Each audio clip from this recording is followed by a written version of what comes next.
Assalamualaikum warahmatullahi wabarakatuh. Selamat pagi, Ananda semuanya. Bagaimana kabarnya pagi hari ini?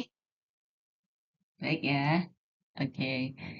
Sebelumnya saya mau absensi dulu nih. Oke. Hadir ya semuanya ya. Baik, terima kasih. Kemudian sebelum memulai perkuliahan pagi hari ini, saya mau recall dulu nih tentang perkuliahan sebelumnya. Ada yang masih ingat perkuliahan sebelumnya itu mengenai apa? Silakan Ananda. Ya, tentang hematopoiesis ya. Ya, jadi di modul hemato-onkologi ini akan ada perkuliahan-perkuliahan yang mengenai hematologi. Masih ingat hematopoiesis itu membahas tentang apa? Silakan Ananda. Oke, baik. Terima kasih ya. Nah, jadi untuk perkuliahan hari ini kita akan masuk kepada mekanisme hemostasis. Nah, sebelum masuk dan memulai perkuliahan mekanisme hemostasis ini, Ibu mau tahu nih persiapan Ananda semuanya tentang topik mekanisme hemostasis. Jadi bisa dikeluarkan HP-nya semuanya. Silahkan di-scan barcode di depan atau jika tidak bisa scan silahkan langsung ke link yang tertera di slide ini. Silahkan mengerjakan tugas yang ada di dalamnya. Baik, terima kasih.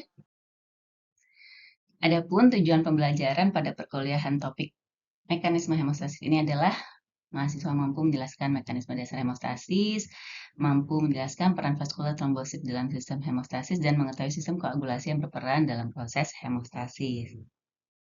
Oke, sebelumnya ada yang tahu kira-kira makna kata hemostasis? Silakan Ananda. Ya, sesuai dengan slide ini ya. Jadi untuk hemostasis itu sendiri maknanya adalah menghentikan darah. Jadi dia sistem yang kompleks, berlangsung secara terus-menerus, dan untuk mencegah kehilangan darah secara spontan. Jadi sistem hemostasis ini nantinya berfungsi untuk menutup pembuluh darah yang rusak agar tidak ada kebocoran pembuluh darah. Dan dia juga menjaga darah tetap dalam keadaan cair. Jadi normalnya itu darah itu akan tetap dalam keadaan cair, kemudian menghilangkan bekuan-bekuan darah sehingga terjadi perbaikan integritas pembuluh darah. Nah, pada mekanisme hemostasis itu ada sistem yang berperan. Jadi ada sistem prokoagulan dan ada sistem antikoagulan yang perannya itu harus dijaga dalam keadaan seimbang. Namanya itu thrombohemorrhagic balance. Trombo itu berarti trombosis, ada pembentukan trombus-trombus atau sumbatan. Kemudian ada hemoragik. Jadi hemoragik ini perdarahan, darahnya akan keluar terus-menerus. Jadi ada keseimbangan antara pembentukan sumbatan dan darah yang harusnya cair gitu atau terjadinya perdarahan sehingga dinamakan thrombohemorrhagic balance. Nah, pada keadaan normal prokoagulan dan antikoagulan ini dalam keadaan seimbang. Nah, pada keadaan terjadinya perdarahan, maka kira-kira peran apa yang lebih dominan? Silakan Ananda. Baik, yang eh, yang lebih dominan ketika terjadi perdarahan adalah antikoagulan ya, karena dia lebih berat ya. Jadi dia tuh sebenarnya lebih banyak sehingga di sini bisa dimaknai prokoagulannya sedikit. Nah, ketika peran prokoagulannya yang lebih banyak atau komponen-komponennya lebih banyak prokoagulan, maka akan terbentuk trombus atau trombosit. Nah, jadi dari penjelasan saya sebelumnya dan dari materi yang sudah dibaca dan ditelaah tentang hemostasis ini, siapa yang sudah bisa menjelaskan atau mendefinisikan, mengidentifikasi sistem apa saja yang berperan dalam hemostasis ini? Ya, silakan Ananda. Ya benar ya, jadi ada sistem vaskular, trombosit, dan ada faktor pembekuan darah di situ. Dari komponen yang ketiga inilah yang nantinya akan menjaga keseimbangan atau hemostasis tubuh. Nah, jadi kita masuk kepada 3 fase yang ada di dalam hemostasis. Nah, ketika terjadi luka, maka ada jalur yang akan dimasukinya ketika tubuh masuk ke dalam mekanisme hemostasis. Jadi ketika ada luka pertama kali, maka pembuluh darah akan mengalami vasokonstriksi. Itu adalah upayanya untuk menghentikan perdarahan tersebut. Kemudian pada hemostasis primer ini juga terjadi pembentukan sumbat trombosit yang mana tujuannya juga sama, yaitu menutup luka dan menghentikan perdarahan. Ketika luka tersebut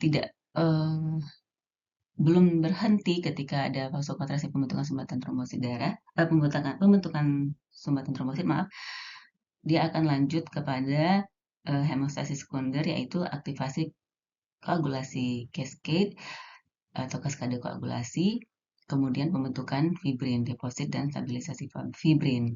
Nah, akhirnya berlanjut kepada hemostasis tersier, di mana fibrin yang sudah terbentuk tadi akan dihancurkan dengan sistem fibrinolisis, kemudian ada aktivasi dari plasminogen dependent. Nah, untuk hemostasis tersier ini untuk hemostasis sekunder dan tersier ini akan Ibu jelaskan di pertemuan selanjutnya. Untuk pertemuan ini kita fokus dulu ke hemostasis primer